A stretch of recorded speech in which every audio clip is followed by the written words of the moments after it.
Oh,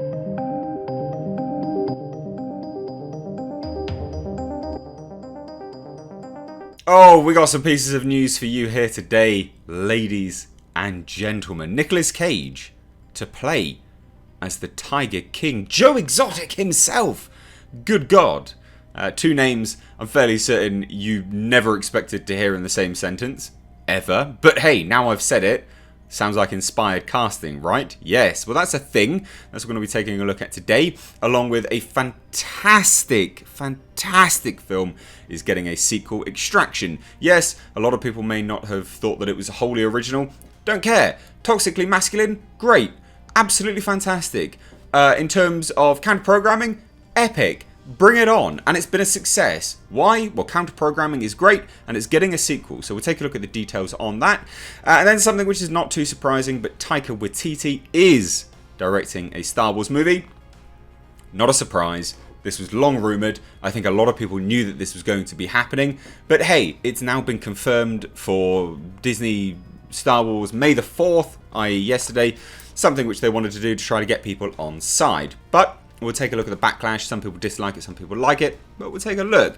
Anyway, guys, this little spot check of videos and news here and there all wrapped up into one. Something I don't normally do, but hey, I thought I'd do it a few times during this lockdown. See how you like it. If you do, give it a big thumbs up. Also, this video is sponsored by my original short film. It is a fantasy horror epic. It's well underway with crowdfunding. We've hit the first target.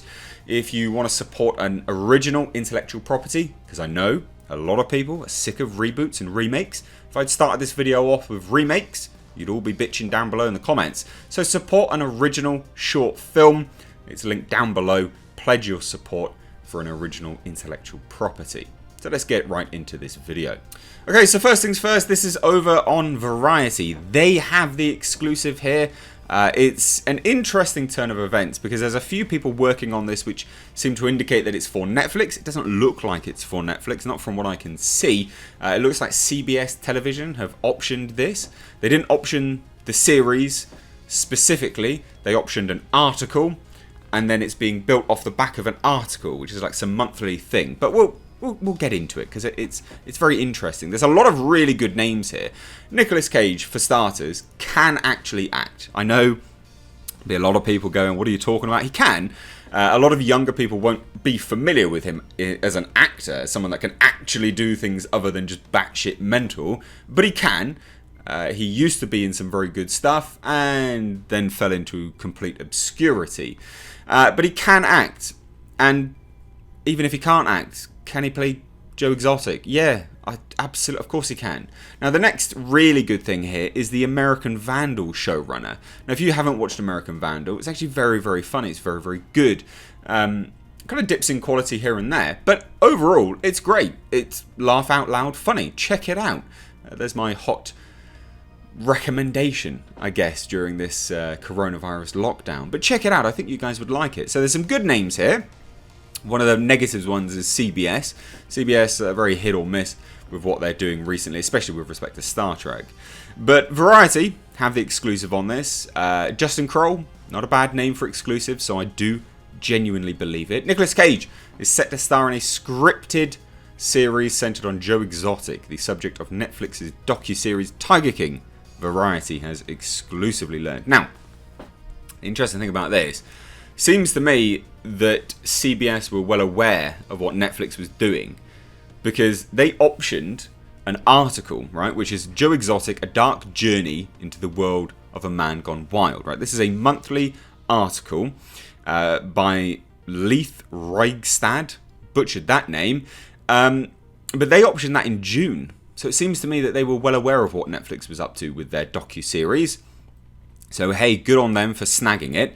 Now, Dan Lagana will serve as the writer, showrunner, and executive producer under his overall deal at CBS TV Studios, with Paul Young executive producing via Make Good Content.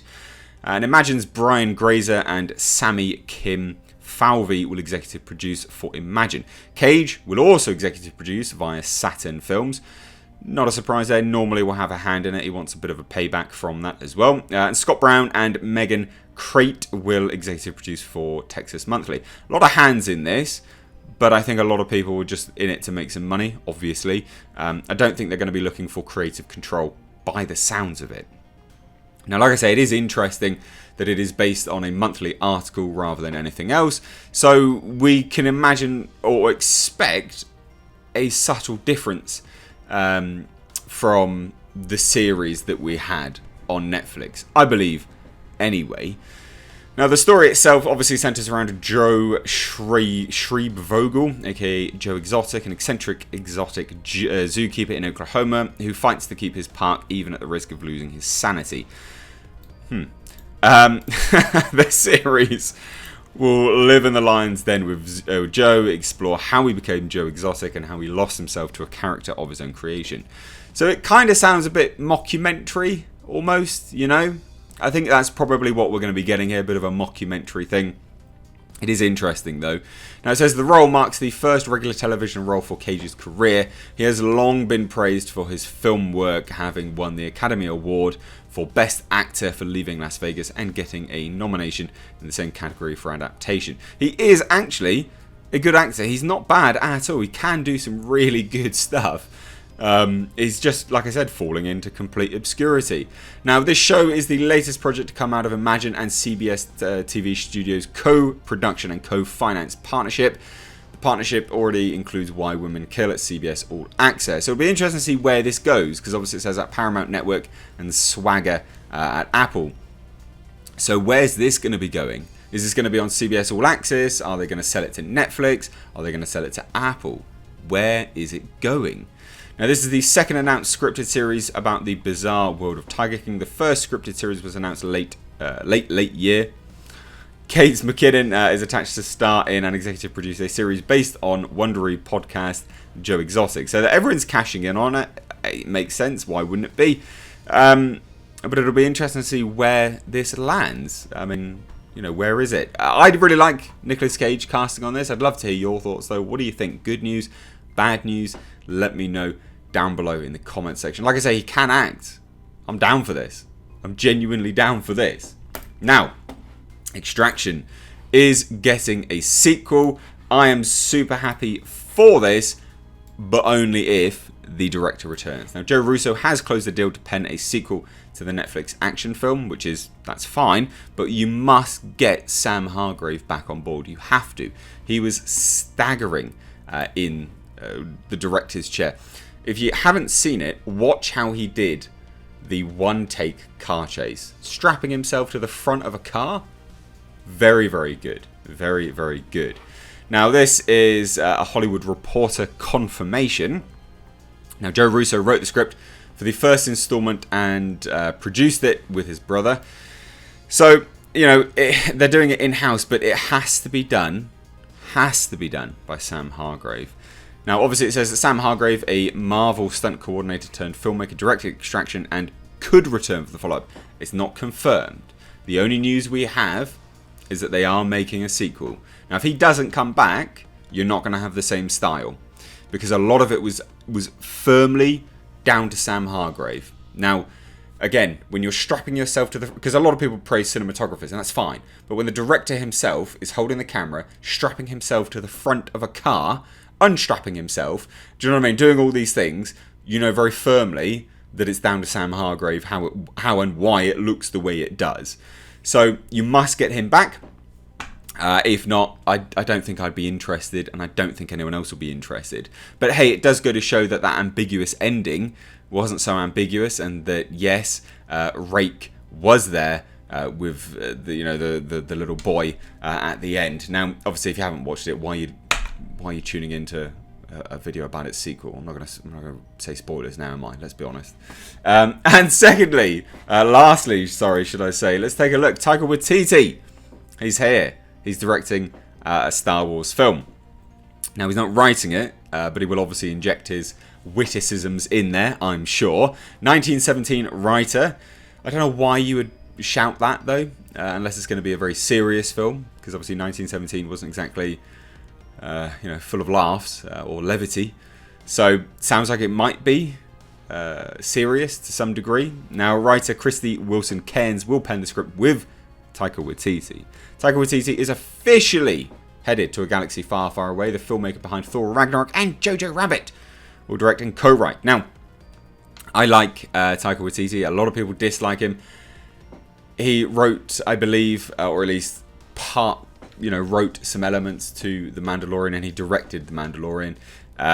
Two episodes, I think it was. He's good. I don't see anything wrong with him being attached to Star Wars. I know a lot of people dislike it, and I get why, because he's very open and vocal with respect to his leanings and sort of thoughts and things like that. But I think a lot of people will like this when it actually comes to fruition.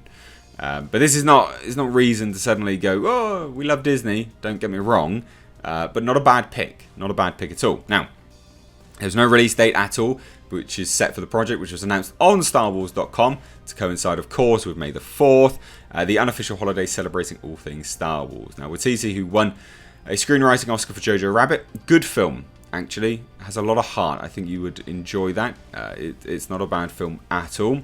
Has a full schedule, obviously. He's working on so much stuff. He's already shot the upcoming Searchlight Pictures soccer film Next Goal Wins, and has Ragnarok follow-up Thor Love and Thunder due out February 11th, 2022. It'll be interesting to see if they delay that. But he cut his teeth in the Star Wars world by directing the Season 1 finale of Disney Plus's The Mandalorian, and he voiced the droid IG-11. So again, yeah, good. And a lot of his witticisms were injected into the character itself. I believe he probably wrote the dialogue for IG-11. Now, in addition to the Waititi news, Disney and Lucasfilm also confirmed on Monday that Russian doll co-creator Leslie Headland will serve as showrunner. Oh dear, for a Disney Plus streaming service set in the Star Wars galaxy. We know that there's been a lot of backlash over that.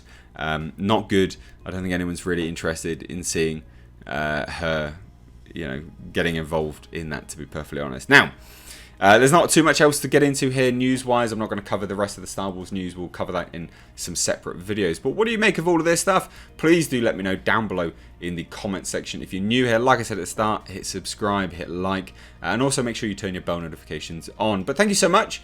Find the GoFundMe link down below. Support original films. I've missed age. Take care.